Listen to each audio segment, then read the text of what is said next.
Olá, amigos telespectadores. Shalom Aleichem, paz seja convosco. Os acontecimentos atuais envolvendo o povo de Israel e os seus países vizinhos deve ser motivo de preocupação para nós? Tem alguma coisa a ver com o fim? Por outro lado, nós vemos que as pessoas, os religiosos, por exemplo, alguns estão pensando em um possível rapto secreto, que esse seria um sinal do fim, um rapto secreto, a vinda do anticristo e outras coisas.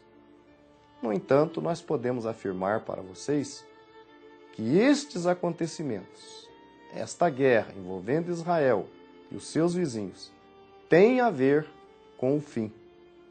E nós temos na palavra do Eterno profecias que falam a respeito de Jerusalém e dos dias que nós vivemos. Rosh Hashanah.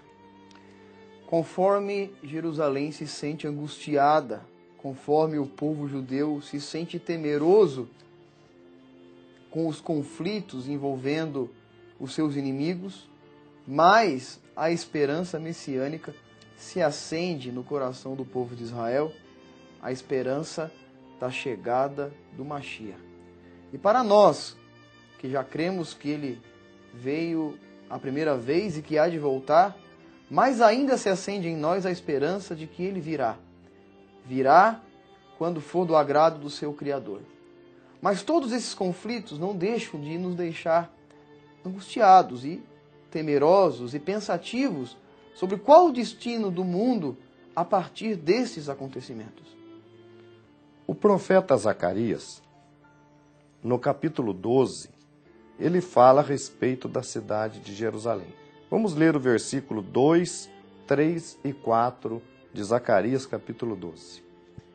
Eis que tornarei Jerusalém uma taça de veneno para todos os povos em sua volta. Também Judá participará de todo o cerco a Jerusalém. E naquele dia farei com que Jerusalém se torne uma carga pesada sobre todos os povos, que lacerará os que a carregam, e todas as nações da terra se unirão contra ela. Naquele dia, diz o Eterno, farei com que se confundam todos os cavalos e enlouqueçam seus cavaleiros. Voltarei meus olhos para a casa de Judá e ferirei com cegueira as montarias dos povos. O que nós vemos aqui nessa passagem, né? Nós vemos um detalhe interessante que Deus fala em fazer de Jerusalém um copo de veneno para os povos em redor. Exato. Nesta guerra que nós estamos vendo nesses dias ali, Israel está guerreando ali, de certa forma, contra o Líbano. Na verdade, o objetivo de Israel não é o Líbano, mas as hostes do Hezbollah, Exato. que estão ali na fronteira, atacando Israel, né? Isso Exatamente. foi motivado pela prisão de soldados israelenses, né? Exatamente. E nós vemos a batalha também lá da faixa de Gaza. Mas, no fundo, nós sabemos que existem países, fora ali essas facções, que estão interessadas na destruição de Israel. Aliás, um dos objetivos do Hezbollah e do Irã é realmente acabar com o povo de Israel, né? Riscar o povo de Israel do mapa. Então, o que acontece? A profecia diz assim, farei de Jerusalém um copo de veneno para todos os povos em redor. Exatamente. Agora, é um cumprimento de profecias. Exatamente. Agora, vale lembrar, Rocha, para que as pessoas que não têm tanto conhecimento do assunto saibam que se o Oriente Médio, toda a região geográfica do Oriente Médio fosse um campo de futebol, o tamanho de Israel dentro dele representaria aquela bolinha branca no meio do campo de futebol, só para a gente ter uma ideia do tamanho de Israel diante dos países que a rodeiam. Portanto, a briga ali não é de nenhum modo geográfica como apregou alguns, ok? A intenção dos povos em derredor de Jerusalém, ou em derredor de Israel, é a destruição do povo judeu e tirá-los dali. Aliás, Okay? isso já foi, por exemplo, a ideia de Hitler, né? Foi Exato. matar aí os 6 milhões de judeus, pensou ele que iria exterminar com os judeus, né? Exatamente. O povo de Então Israel não só varrer, a gente tem falado no nosso programa, que a ideia não era só varrer Israel da congregação do primeiro século ali estabelecida por Yeshua, mas que a ideia era acabar mesmo com o povo de Israel, né? Com a fé judaica. Com a fé judaica. E depois acabar com o povo, que foi o que Hitler tentou fazer.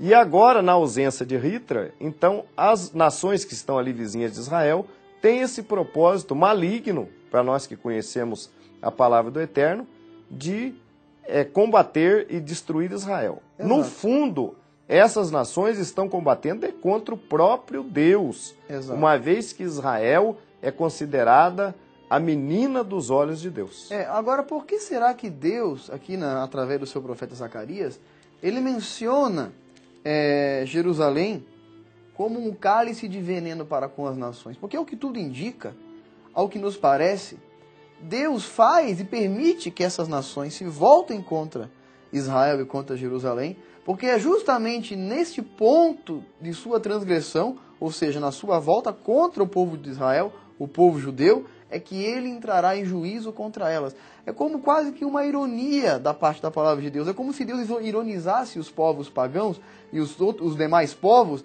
que através do seu ódio para com o povo de Israel, então ele os ferirá. É mais ou menos isso. Exatamente. E você veja, ainda analisando o texto de Zacarias capítulo 12, diz o versículo 3º, que naquele dia farei de Jerusalém uma pedra pesada para todos os povos, né? Exato. Como é que diz na Bíblia hebraica aí, esse versículo 3º? Naquele dia farei com que Jerusalém se torne uma carga pesada sobre todos os povos. E não é apenas, Rosh, não apenas os povos em redor que sofrem com este conflito, né, além do nosso povo de Israel, mas todas as nações acabam se envolvendo. Exato. Você vê, por exemplo, o custo do petróleo tem subido. Exatamente. Isso atinge diretamente os outros países, que não tem nada a ver, de certa forma, com a peleja. E estes países, consequentemente, começam a emitir opiniões contra Israel. Exato. Né? A gente vê nos meios de comunicação, não só no exterior, como também no Brasil, os meios de comunicação se colocando, na maioria dos casos, contra Israel. É o que sempre acaba acontecendo. Como se Israel fosse o fator motivador de todo o problema do mundo. Principalmente os problemas que envolvem o ramo petrolífero e que acaba afetando a economia mundial de um modo geral. Então, é nesse sentido que a palavra de Deus se refere, que Israel se tornaria uma carga pesada para as nações. Ou para seja, todas as nações, para todos os povos. É como né? se as nações chegassem à seguinte conclusão: a solução do mundo, a paz mundial virá quando o povo de Israel deixar de existir. É essa a conclusão que as nações chegarão no tempo, quando isso chegar, o tempo chegar. Com certeza, tudo caminha nessa direção. Agora você veja bem, diz aqui então que contra ela, o final do versículo 3º aí, diz: e ajuntar-se-ão contra ela todas as nações da terra. Então, é realmente isso que vai acontecer. As nações vão chegar à conclusão que para haver paz no mundo é melhor sacrificar o povo de Israel. Exatamente. E aí estarão, evidentemente, arrumando uma briga com Deus, com o Eterno. Esse, sem dúvida alguma, telespectador, é o sinal do fim. É o sinal do fim desta fase da humanidade. Nós teremos aí pela frente a introdução do reino do Mashiach, da vinda do Mashiach e a implantação do seu reinado milenar aqui na Terra. O reino milenar será de restauração da Terra e será um evento que ocorrerá logo após esse cerco das nações contra Jerusalém. Exatamente. Agora, o profeta Joel, Félix, ele nos fala no capítulo 4 da Bíblia hebraica, no capítulo 3 da versão Almeida, ele fala de um ajuntamento que ele, o próprio Deus, estaria juntando as nações. E interessante que aqui fala de um tempo, não é? O versículo 1º aí do capítulo 3º da Bíblia, João Ferreira, diz: porquanto eis que naqueles dias e naquele tempo em que removerei o cativeiro de Judá e de Jerusalém. naqueles dias e naquele tempo. Vamos ver na Bíblia hebraica?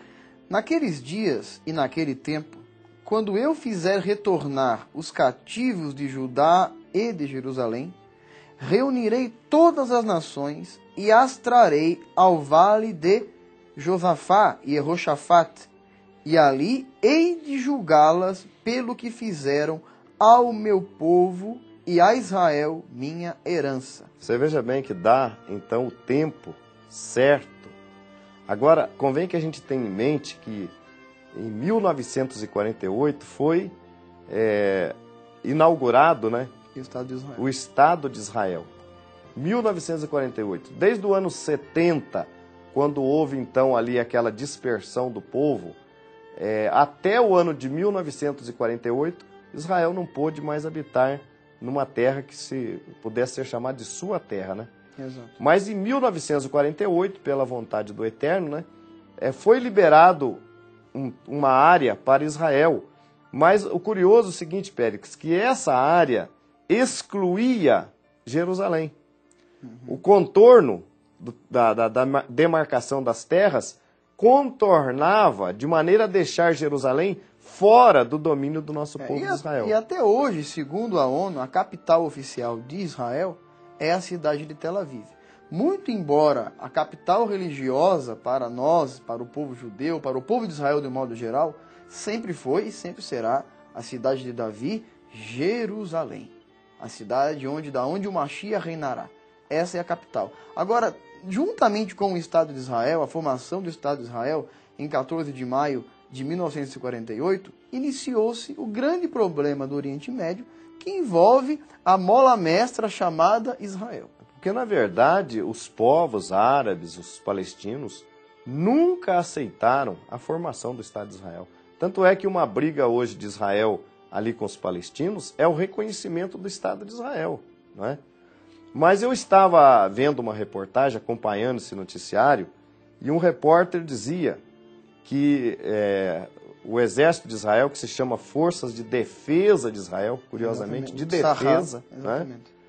É que o exército de Israel teve que iniciar essa batalha porque o sul do Líbano, ao invés de estar comandado ali, supervisionado pelos libaneses, estava justamente em poder do Hezbollah, dessa facção que é contra o povo de Israel. Exatamente. O sul do Líbano. Então, ao invés de ter ali um exército libanês para defender a sua fronteira, tinha um exército inimigo de Israel ali. Um grupo terrorista. E esse grupo terrorista, depois, ultimamente, ele tem atacado com foguetes e atingido as cidades israelenses, porque está bem na fronteira.